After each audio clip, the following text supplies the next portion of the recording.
नमस्कार। आप सभी लोगों का आपके अपने YouTube चैनल विकल्प एकेडमी में बहुत बहुत स्वागत एवं अभिनंदन है। जैसा कि पिछले अध्यायों में हमने जाना कि सौर मंडल का निर्माण किस प्रकार हुआ है, उसके ग्रह कैसे बने हैं और ग्रहों से उपग्रहों की रचना कैसे हुई है, सूर्य का निर्माण कैसे हुआ, सूर्य की परिक्रमा विभिन्न ग्रह किस प्रकार से करते हैं, इन सब चीज़ों की जानकारी हमने प्राप्त की। आज इस लेक्चर में हम जानेंगे कि हमारा अपना निवास ग्रह अर्थात पृथ्वी की आंतरिक संरचना कैसे हुई है। पृथ्वी स्वयं इंडिविजुअल अलग अपने आप में एक ग्रह है, तो उसका निर्माण कैसे हुआ है।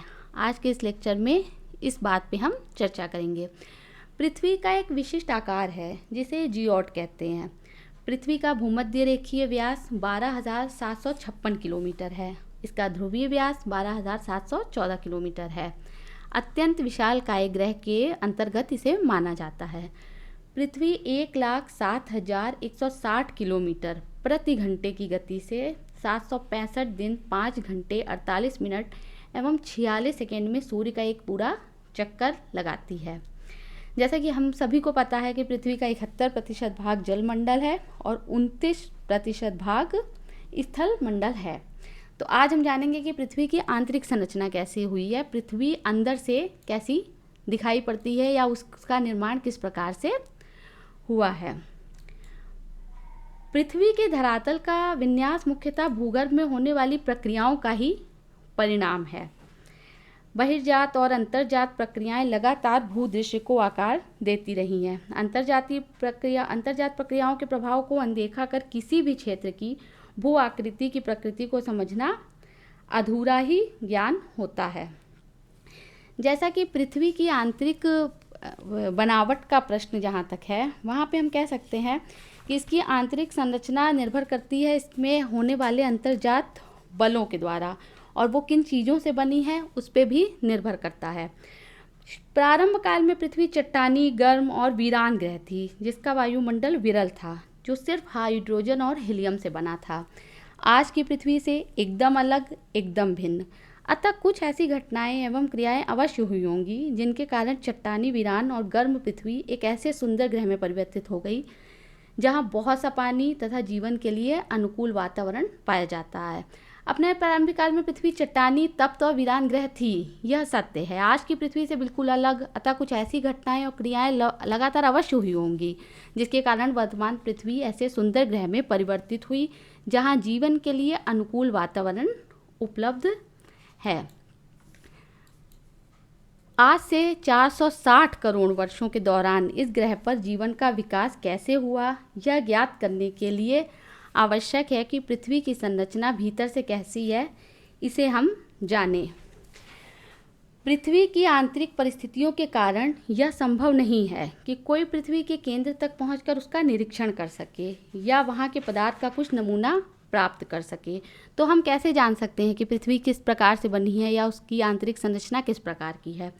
पृथ्वी से सबसे आसानी से उपलब्ध ठोस पदार्थ धरातलीय चट्टानें हैं, या वे चट्टानें जो हम खनन क्षेत्रों से प्राप्त करते हैं। दक्षिणी अफ्रीका की सोने की खानें 3 से 4 किलोमीटर तक गहरी हैं। इससे अधिक गहराई में जा पाना असंभव है क्योंकि उसकी गहराई पर तापमान बहुत ज़्यादा अधिक होता है। आज तक सबसे गहरा ड्रिलिंग या प्रवेधन आर्कटिक महासागर में कोला क्षेत्र में 12 किलोमीटर की गहराई तक किया गया।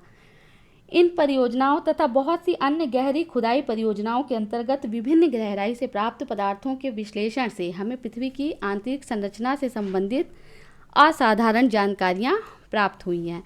पृथ्वी के आंतरिक भाग को हम प्रत्यक्ष स्रोत तथा अप्रत्यक्ष स्रोत दोनों के द्वारा जान सकते हैं। ज्वालामुखी उद्गार जहाँ एक प्रत्यक्ष स्रोत है, वहीं गुरुत्वाकर्षण, चुंबकीय क्षेत्र और भूकंपीय क्रियाएं अप्रत्यक्ष स्रोतों में शामिल की जाती हैं। पृथ्वी की आंतरिक संरचना। पृथ्वी प्रारंभ में तप्त अवस्था में थी और धीरे धीरे शीतल होकर वर्तमान ठोस अवस्था में आई है। इसकी संरचना में अनेक प्रकार के रासायनिक तत्वों का योग है, जिसमें कई हल्के और भारी पदार्थ पाए जाते हैं। जर्मन वैज्ञानिक स्वेस ने अपनी पुस्तक डस्ट एंड लिड्स डर अर्डे में पृथ्वी की आंतरिक संरचना को निम्न 3 परतों में बांटा है। उन्होंने कहा कि जो पृथ्वी की आंतरिक संरचना है वो विभिन्न प्रकार के तत्वों से बनी है, जिसमें कि कहा जाता है कि बहुत पहले के समय में विभेदन की क्रिया के द्वारा हल्के पदार्थ पृथ्वी के ऊपरी भाग में रह गए और भारी और जिनका वजन बहुत ज़्यादा था वो पदार्थ नीचे की तरफ चले गए। इसी आधार पर स्वेस महोदय ने कहा है कि पहली परत का नाम सियाल, जिसमें इन्होंने कहा है कि वो सिलिका और एल्युमिनियम तत्व से बनी थी। दूसरी परत सीमा, जो सिलिका और मैग्नीशियम पदार्थ से बनी थी। और नीफे, जिसको इन्होंने निकिल और फेरियम से बना हुआ बताया। जैसा कि चित्र के माध्यम से हम देख सकते हैं, सबसे ऊपरी परत सियाल, मध्यवर्ती परत को सीमा और निचली परत या केंद्र को इन्होंने नीफे के रूप में बांटा है। अभिनव मत, वर्तमान समय में स्वेस के मत हो या प्राट महोदय के मत हो या अन्य विद्वानों के मत हो, उन सभी मतों के का जो सार है उसमें अभिनव मत का निर्माण किया गया है, जिसमें कहा गया है कि पृथ्वी की जो पहली और ऊपरी परत है, जहाँ पे धरातल, पर्वत, पठार, मैदान और स्थलखंड देखा जाता है, उसे उन्होंने कहा जाता है भूपर्पटी।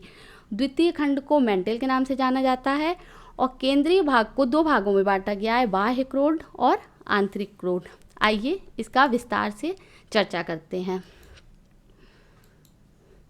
भूपर्पटी, ये पृथ्वी की सबसे गहरा भाग है। महासागरों में इसकी मोटाई जहाँ 5 किलोमीटर है, वहीं महाद्वीपों के नीचे यह सिर्फ 30 किलोमीटर तक पाई जाती है।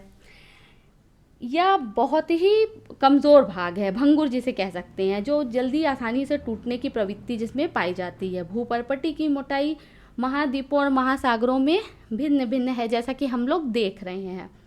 महासागरों के नीचे इसकी मोटाई 5 किलोमीटर है और महाद्वीपों के नीचे 30 किलोमीटर है। मुख्य पर्वतीय श्रृंखलाओं के क्षेत्र में यह मोटाई और भी ज़्यादा अधिक पाई जाती है। उदाहरण के लिए हिमालय पर्वत श्रेणियों के नीचे भूपर्पटी की मोटाई लगभग 70 किलोमीटर तक है। पृथ्वी की आंतरिक संरचना की दूसरी परत का निर्माण मेंटल के द्वारा होता है। भूपर्पटी के नीचे का भाग मेंटल कहलाता है, जो 2900 किलोमीटर की गहराई तक पाया जाता है। सबसे निम्न जो सेंटर वाला भाग होता है उसे क्रोड या कोर कहा जाता है। यह पृथ्वी की सबसे आंतरिक परत है, जो 2900 किलोमीटर से 5150 किलोमीटर तक तरल या द्रव्य या लिक्विड रूप में पाई जाती है। उसके पश्चात 6371 किलोमीटर की गहराई तक ठोस अवस्था में परिवर्तित हो गई है।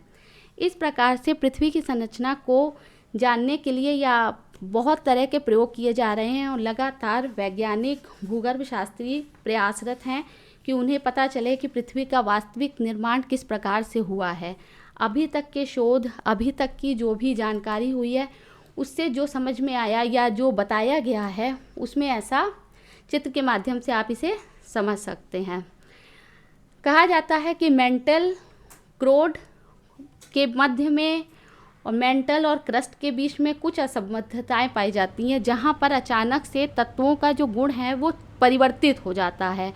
इन अलग अलग असंबद्धताओं को अलग अलग विद्वानों ने खोजा था, जिनके नाम से इन असंबद्धताओं का नाम रखा गया है। जैसा कि चित्र में दिखाया गया है, 700 किलोमीटर तक रेपिटी, 2900 किलोमीटर तक गुटेनबर्ग एवं 5100 की गहराई पर लेमैन नामक असंबद्धताएं पाई जाती हैं।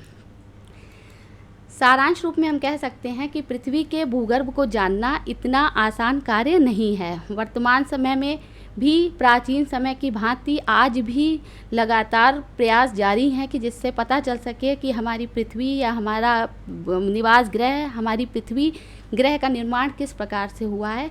इसके बारे में अधिक से अधिक जानकारी प्राप्त करने के लिए लगातार भूगर्भ शास्त्री और वैज्ञानिक प्रयासरत हैं। आशा करती हूँ आप लोगों को मेरी सरल भाषा में पृथ्वी की ये आंतरिक संरचना समझ में आ गई होगी। वीडियो देखने के लिए बहुत बहुत धन्यवाद।